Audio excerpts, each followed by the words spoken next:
Bom dia, irmãos, paz seja convosco. Vamos à nossa 60ª escola bíblica. Estamos aqui a 60 aulas online. Espero que você esteja aprendendo, esteja gostando, curta, compartilhe, comente, né? Nós precisamos aprender a palavra de Deus.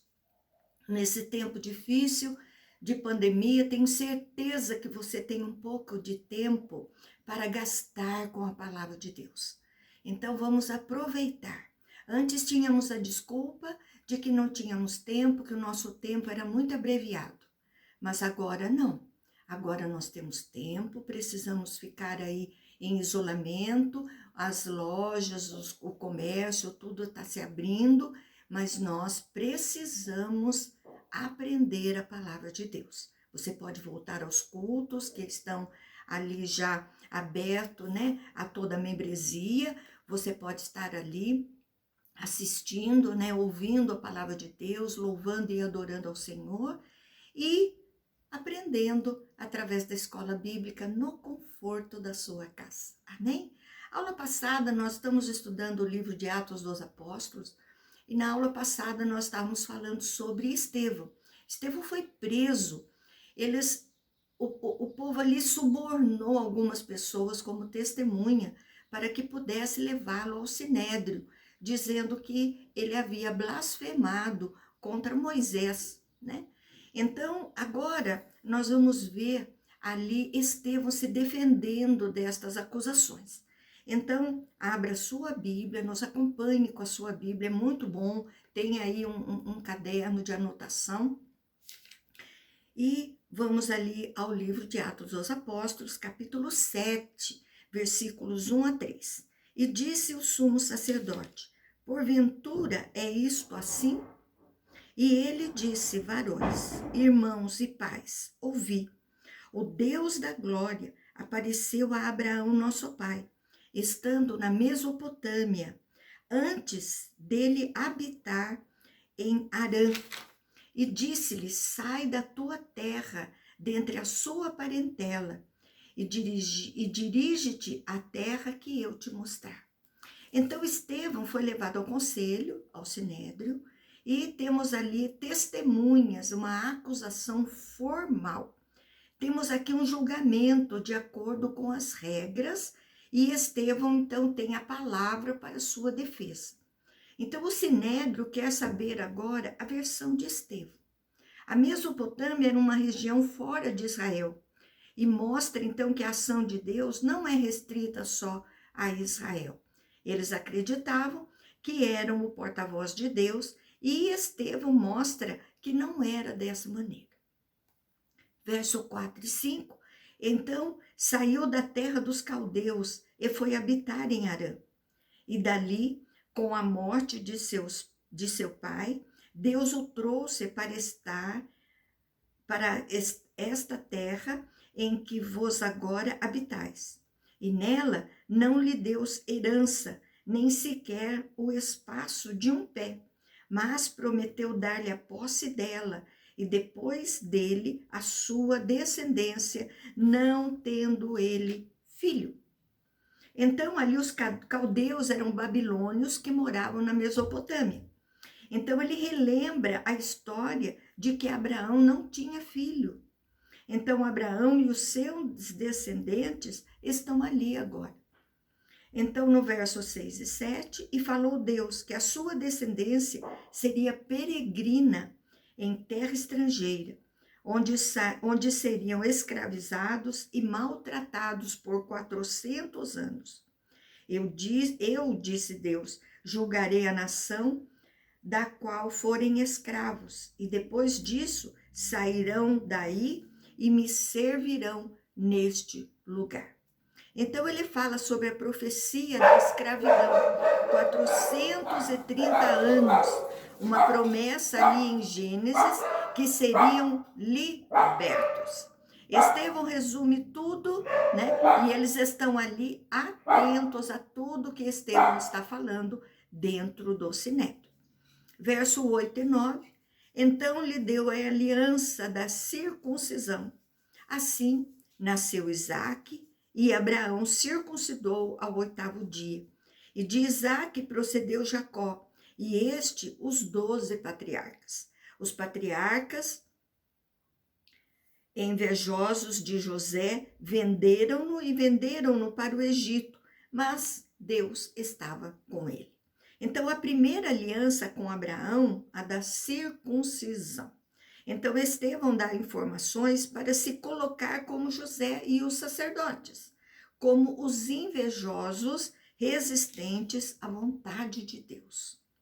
Verso 10 e 11, e livrou-o de todas as suas aflições, concedendo-lhe também graça e sabedoria perante o faraó, o rei do Egito, que o constituiu governador daquela nação e de toda a casa real.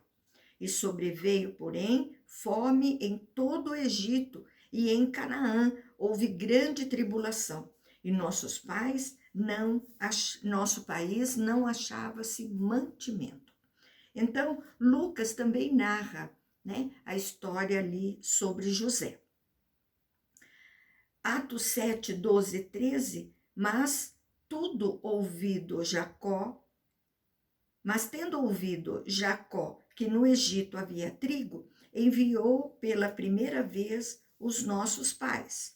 Na segunda vez, José se fez reconhecer por seus irmãos e se tornou conhecida de Faraó a família de José. Então, ele continua a narrativa de José, né?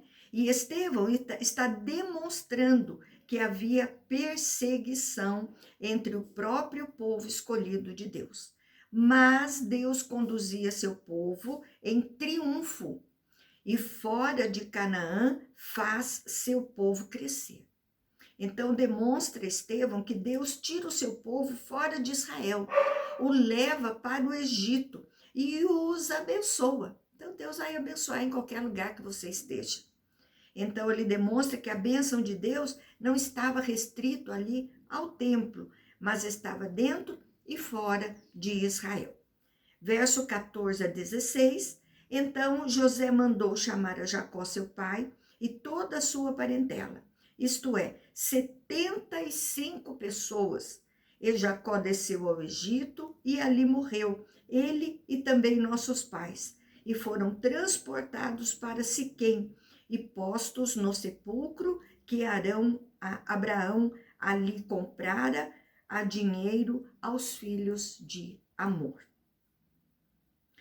Então, em Êxodo 1, 5, 70 pessoas mais 5, né, vem da tradução que são acrescentadas ali 5 pessoas ainda.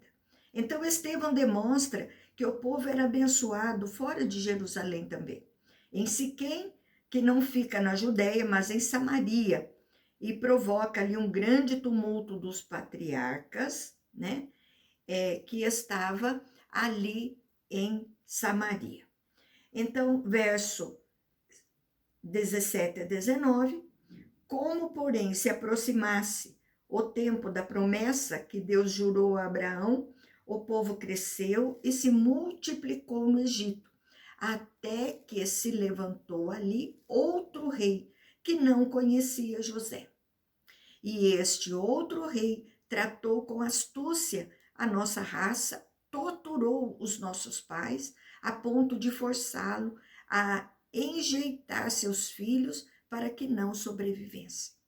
Então, o começo da história de Êxodo fala da matança das crianças, a perseguição dos egípcios contra os hebreus. Então, verso 20 e 21, por esse tempo nasceu Moisés, que era formoso aos olhos de Deus. Por 3 meses ele foi mantido na casa de seu pai. E quando foi exposto, a filha de Faraó o recolheu e criou como seu próprio filho. Moisés é inserido na história que tinha ali a respeito de todos. Então, 22 e 23, Moisés foi educado em toda a ciência dos egípcios e era poderoso em palavras e obras. Quando completou 40 anos, veio a ideia de visitar seus irmãos, os filhos de Israel. Então, quando Deus chama Moisés, ele diz que era pesado de língua E aqui Estevão diz que ele era poderoso em palavras e obras. E quando Moisés fala para Deus que ele estava exagerando, ele não tinha nada que comprometesse seu diálogo com todos, 40 anos primeiros ali dentro do palácio. Então, agora, verso 24 e 25, e vendo um homem tratado injustamente, tomou-lhe a defesa e vingou o oprimido, matando o egípcio. Ora, Moisés cuidava que seus irmãos entenderiam que Deus os queria salvar por intermédio dele.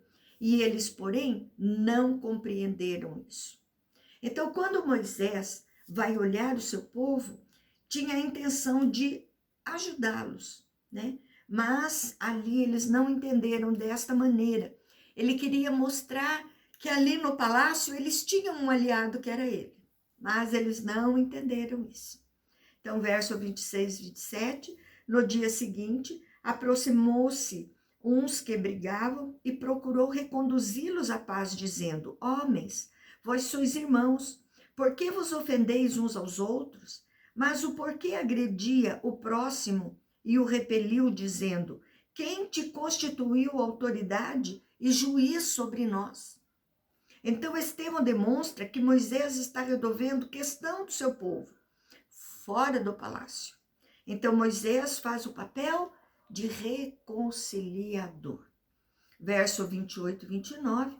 Acaso queres matar-me, como fizeste ontem ao egípcio?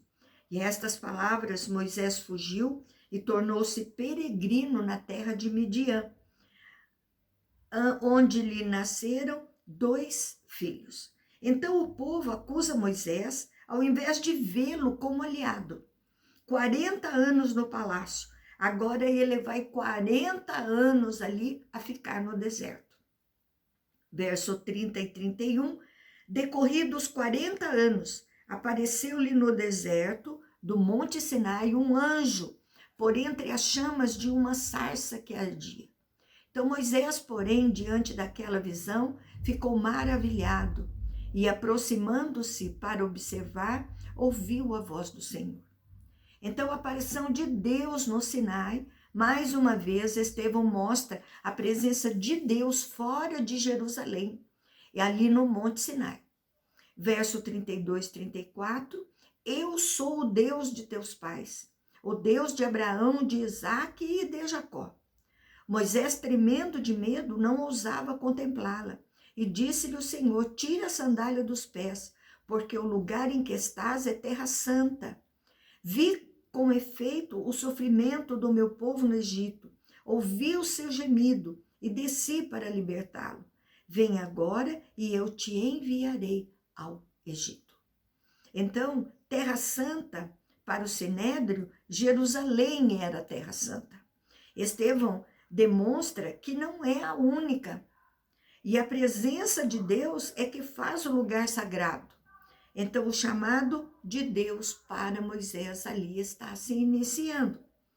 Então, verso 35 e 36, a este Moisés, a quem negaram reconhecer, dizendo: quem te constituiu autoridade e juiz?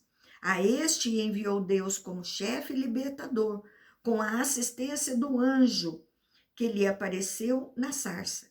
Este os tirou, fazendo prodígios e sinais na terra do Egito, assim como no Mar Vermelho e no deserto, durante 40 anos. Então, Estevão resumiu 40 anos de palácio e 40 anos no deserto da vida de Moisés. Verso 37, foi Moisés quem disse aos filhos de Israel: Deus vos suscitará dentre vossos irmãos um profeta semelhante a mim. Então, Estevão agora está falando de Jesus. Veja lá em Deuteronômio 18:15, e o Sinédrio teve todas as oportunidades de conhecer Jesus, que ele era o Messias, e se arrependerem, né, de tê-lo matado. Verso 38 e 39, é este Moisés quem esteve na congregação no deserto, com o anjo que lhe falava no Monte Sinai, e com os nossos pais, o qual recebeu palavras vivas para nos transmitir, a quem vossos pais não quiseram obedecer, antes repeliram e no seu coração voltaram para o Egito. Então, nós temos aqui um paralelo com a história de Moisés no deserto e Cristo com a sua igreja. Jesus, em João 1, é chamado de verbo, a palavra viva. Então, a história se repete, rejeitando a Jesus e permanecendo no pecado. Verso 40, 41, dizendo a Arão: faze-nos deuses que vão adiante de nós, porque quanto a este Moisés que nos tirou da terra do Egito, não sabemos o que lhe aconteceu. Naqueles dias fizeram um bezerro e ofereceram sacrifício ao ídolo, alegrando-se com as obras de suas mãos. Então, quando Moisés estava recebendo os 10 mandamentos lá na antiguidade, o homem se alegrava em pecar, através da idolatria, rejeitando Deus. Então, o sinédrio fazia parte desse povo idólatra. Verso 42 e 43, mas Deus se afastou e os entregou ao culto da milícia celestial, como está escrito no livro dos profetas. Ó casa de Israel, porventura me oferecestes vítimas e sacrifícios no deserto pelo espaço de 40 anos, e acaso não levantastes tabernáculo de Moloque e a estrela do deus Renfã, figuras que fizestes para adorar? Por isso vos desterrarei para além da Babilônia. A milícia celestial era figura de linguagem para falar de lua, sol, estrelas, que era uma das formas de culto na antiguidade, onde cultuavam os elementos da natureza. Então, era idolatria. Estevão demonstra que Israel sempre agiu mal. Então, verso 44, 45, o tabernáculo do testemunho estava entre nossos pais no deserto, como determinara aquele que disse a Moisés que o fizesse, segundo o modelo que tinha visto, o qual também nossos pais, com Josué, tendo-o recebido, o levaram quando tomaram posse das nações que Deus expulsou da presença deles, até aos dias de Davi. Então, aquele que disse está se referindo a Deus. E nos dias de Davi, Salomão, o tabernáculo é substituído pelo templo. Então, Deus se fazia presente no meio do seu povo. Verso 46, 47, este achou graça diante de Deus e lhe suplicou a faculdade de prover morada para o Deus de Jacó. Mas foi Salomão que lhe edificou a casa. Então, a intenção de Davi de construir uma casa para Deus, era de Davi, mas foi Salomão quem faz. Então, Estevão vai começar agora a falar do templo. Verso 48 e 49, entretanto, não habita o Altíssimo em casa feitas por mãos humanas, como diz o profeta. O céu é meu trono e a terra o estrado dos meus pés. Que casa me edificareis, diz o Senhor, o qual é o lugar do meu repouso? Está lá em Isaías 66, 1 e 2. Então, apesar de Deus permitir construir uma casa, o entendimento de Deus estar só no templo é errada. Ele está em diversas regiões antes do templo. Então, a presença de Deus não está restrita ali ao templo somente. Os milagres, tudo não acontece por Deus só dentro do templo, mas fora, em lugares diferentes. Versos 50 a 51, não foi porventura a minha mão que fez todas essas coisas? Homens de dura cerviz e incircuncisos de coração e de ouvidos, vós sempre resistis ao Espírito Santo, assim como fizeram vossos pais. também vós o fazeis. Então, depois que Estevão fala de Isaías, ele fala como profeta para acusar o sinédrio, fala como porta-voz de Deus. Então, dura serviço pessoas arrogantes, que não abaixavam a cabeça, incircuncisos, não recebeu o sinal da aliança, mas do coração e ouvidos não estavam na presença de Deus, né? Cai a ficha de todo o discurso de Estevão demonstrar que esse povo é o mesmo povo do deserto, né? Que resiste a Deus, pecadores, idólatras. Versos 52 e 53, qual dos profetas vossos pais não perseguiram? Eles mataram os que anteriormente anunciavam a vinda do justo, do qual vós agora vos tornastes traidores e assassinos. Vós que recebestes a lei por ministério de anjos e não aguardaste. Então, Estevão demonstra que seus descendentes perseguiram os profetas. Ele está dizendo aqui, perseguiram o justo, Jesus, né? E os chama de traidores, assassinos. E a esperança de um profeta é a conversão. Por isso que nós falamos da palavra de Deus. Não é para estarmos aí aparecendo em todos os lugares. Quem vai aparecer é Deus, é Jesus dentro da palavra. É a palavra que liberta, é a palavra que cura, é a palavra que esclarece, né? Não somos nós somos só canal de bênção para a vida, para que possam ser salvos, libertos, restaurados. Agora, lógico, depois de todo esse discurso em sua defesa, um discurso verdadeiro, agora vai acontecer a morte de Estevão. Então, versos 54 e 55, ouvindo eles isto, enfureceram-se no seu coração e rilhavam os dentes contra ele. Mas Estevão, cheio do Espírito Santo, fitou os olhos no céu e viu a glória de Deus e Jesus que estava à sua direita. Eles estavam com ódio por tudo que Estevão falou. Então, a atitude do sinédrio é rejeitar a palavra e a visão de Estevão. Versos 56 e 57, e disse, eis que vejo os céus abertos, e o Filho do Homem em pé à destra de Deus. Eles, porém, chamando em voz alta, taparam os ouvidos e unânimes arremeteram contra ele. Então, o Filho do Homem é o título de Jesus, e em pé para receber Estevão no céu, pois seria morto. Olha que honra! Descontrole total do sinédrio, gritavam, protestando para não ouvir.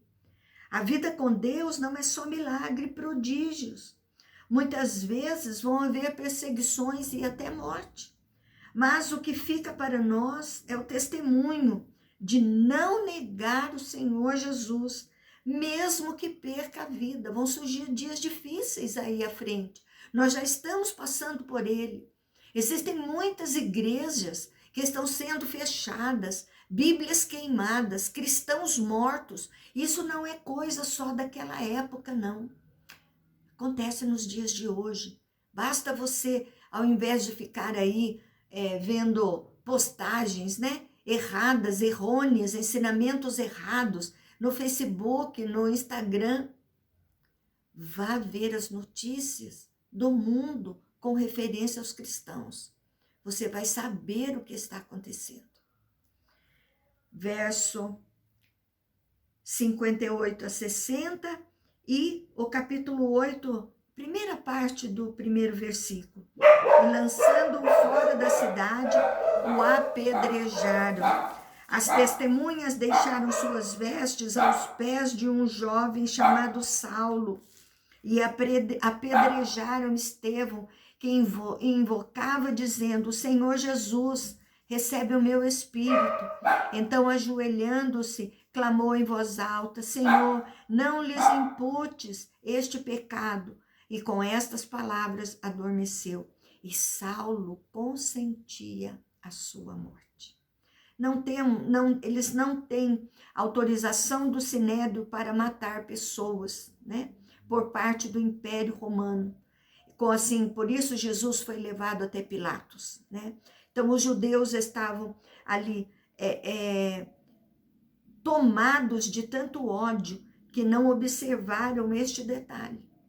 E ali existia alguma permissão naquela época para que eles pudessem matar. A morte só era determinada pelo Império Romano. Ali os judeus não poderiam matar ninguém. E ali eles fazem, e talvez houvesse ali um adendo à lei, né? Que apedrejado pudesse. Testemunhas falsas. Nós vemos Saulo fazia parte desta investigação toda. Estevão usa as mesmas ações de Jesus na sua morte, né? Ele pede perdão e adormece e ele morre. Então Lucas mostra que Paulo estava presente em tudo isso. Amém? Nós vamos deixar para dar início ali, vamos falar agora a conversão, a expansão da igreja e a conversão de Paulo, né? De Saulo para Paulo, ali na próxima aula, no próximo capítulo. Peço desculpa a vocês aí, a cachorrada toda latindo, né? Hoje tem muito movimento ali na rua de casa, mas que você possa ter aprendido a palavra de Deus. Amém? Tenha um excelente domingo, na presença de sua família, em paz, né? E continua com Jesus e continua guardadinho. Um beijo grande no seu coração. Até a próxima aula.